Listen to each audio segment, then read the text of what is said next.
दोस्तों नमस्कार। आज मेंथा की खेती पे चर्चा करेंगे।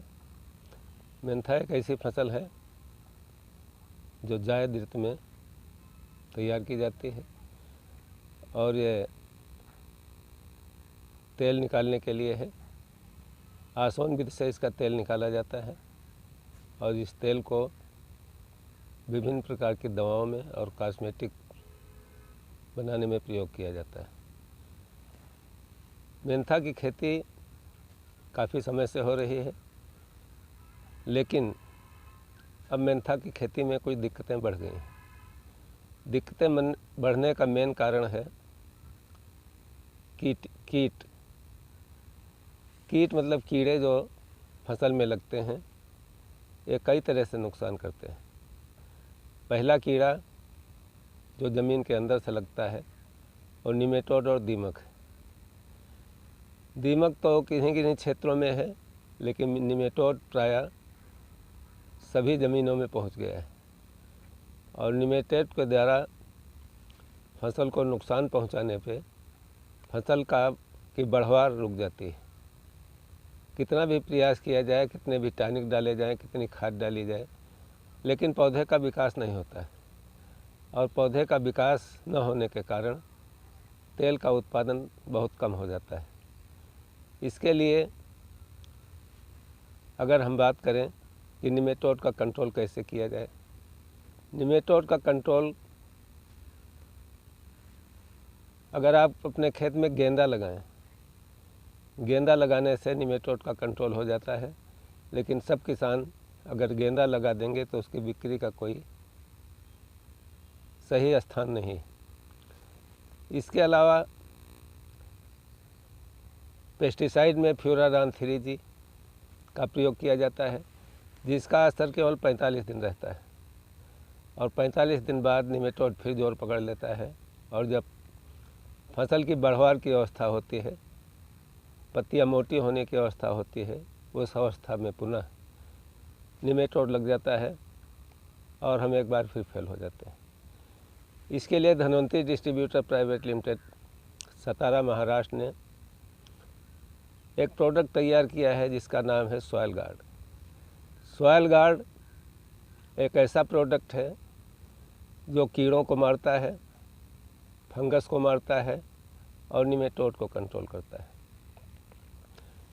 तो ये तीन तरह से फ़ायदा पहुंचाता है। इसलिए जो भी निमेटोड खेत में मौजूद है उस निमेटोड को नष्ट कर देता है और उसके नष्ट करने से आपकी फसल का विकास बराबर होता रहता है। इसको डालने के लिए आप दो प्रकार से डाल सकते हैं। पहला है कि रोपाई से पहले खेत में 1 लीटर RPS और 1 लीटर सॉइल गार्ड, जहाँ पे ज़्यादा बलुई मिट्टी है, जहाँ पे दोमट या मटियार मिट्टी है वहाँ पर 1 लीटर RPS और आधा लीटर सॉइल गार्ड का प्रयोग आप कर सकते हैं। इसको प्रयोग करने के लिए किसी बड़े पेड़ के नीचे की मिट्टी, जैसे बरगद है, गूलर है, पीपल है, पकड़िया है, जहाँ पे हम लोग दवा और खाद का प्रयोग नहीं करते हैं, वहाँ पे बैक्टीरिया की संख्या काफ़ी है। हमारे खेत में बैक्टीरिया का होना भी बहुत आवश्यक है और बैक्टीरिया हमारे खेतों में कम पड़ गई है। तो इसको बढ़ाने के लिए जब हम पीपल या बरगद के पेड़ के नीचे की मिट्टी लेंगे तो वहाँ पे जो पहले 50 साल पहले बैक्टीरिया मौजूद थी 2.5 लाख 1 इंच मिट्टी में, वो आज भी मौजूद है। और जो हम RPS मिलाएंगे, RPS उसका भोजन बनेगा। ह्यूमिक एसिड इसमें है, ह्यूमिक एसिड बैक्टीरिया का भोजन है, तो उससे हमारे खेत में बैक्टीरिया की संख्या बढ़ जाएगी।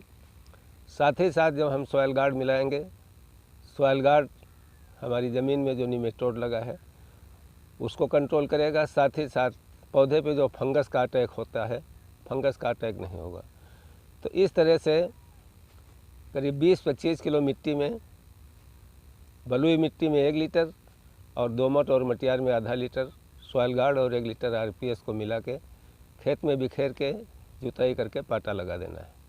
पाटा लगा के क्यारियाँ बना देना है और क्यारी के बाद दूसरे दिन इसको पानी चाहिए 24 घंटे के अंदर, इसलिए दूसरे दिन हमको अपने खेत में पानी लगा देना है और मेंथा की रोपाई कर देना है। मेंथा की रोपाई अगर संभव न हो दूसरे दिन तो हम इसको बाद में भी डाल सकते हैं। मेंथा की रोपाई के बाद कुछ लोग पनीडा डालते हैं खरपतवार नियंत्रण के लिए, कुछ लोग नहीं डालते हैं, बाद में खरपतवार का नियंत्रण करते हैं या गुड़ाई करते हैं। तो अगर आप खरपतवार का नियंत्रण करते हैं तो हमें ध्यान देना है कि जब भी हम आरपीएस सॉइल गार्ड का प्रयोग कर रहे हैं, विशेष रूप से सॉइल गार्ड का, तो इसके 4 दिन पहले और 4 दिन बाद में किसी भी केमिकल खाद का या दवा का प्रयोग न किया जाए। यदि हम केमिकल खाद या दवा का प्रयोग कर देंगे तो हमारा सॉइल गार्ड के अंदर मौजूद फंगस नष्ट हो जाएगा। तो ये ध्यान रखते हुए अगर हमें पनीडा डालना है तो हमको पहले दवा नहीं डालनी है। आरपीएस सॉइल गार्ड का प्रयोग रोपाई से पहले नहीं करना है। हमको आरपीएस सॉइल गार्ड का प्रयोग रोपाई के 1 सप्ताह बाद, जब पौधों की जड़ें लगभग चल जाएं, पौधा अपना नई जड़ें बना ले, उस समय जो मात्रा हमने बताई है 1 लीटर और आधा लीटर सॉइल गार्ड और 1 लीटर आरपीएस को मिट्टी में मिला के या स्प्रे द्वारा अपने खेत में छिड़काव कर देना है और उसके बाद पानी लगा देना है। बार बार यही सुझाव है कि जब भी आरपीएस सॉइल गार्ड का प्रयोग करें 4 दिन पहले और 4 दिन बाद में किसी भी रासायनिक खाद और रासायनिक दवा का प्रयोग न किया जाए। तो इस तरह से आप अपने खेत में सॉइल गार्ड को डालने से निमेटोड का कंट्रोल आप पूर्णतया कर सकते हैं। इसके बाद बात आती है कि ऊपर के कीड़े बहुत लगते हैं जो पत्तियां खाते हैं और फसल को नुकसान पहुंचाते हैं। इसमें सूंडी या लार्वा ये फसल को काफ़ी क्षति पहुंचाता है। तो इसके कंट्रोल के लिए कंपनी ने एक प्रोडक्ट तैयार किया जिसका नाम ट्रेपोरिच है। ट्रेपोरिच का साइज़ बहुत बड़ा है। गर्मी में हवाएं तेज़ चलती हैं और तेज़ हवा चलने के कारण, वज़न ज़्यादा होने के कारण ये प्रायः टूट जाते हैं। तो इसके लिए सलाह ये है कि इसको बीच से काट के 2 पार्ट कर दिए जाएं। एक डिब्बे में 10 पीले और 10 नीले 10 ट्रैप होते हैं। इनको 10 को काट के 20 बना दिया जाए और 1 एकड़ में लगभग 3 डिब्बे तक, मतलब 30 पीस, और जब 2 करेंगे तो हो जाएंगे 60 पीस।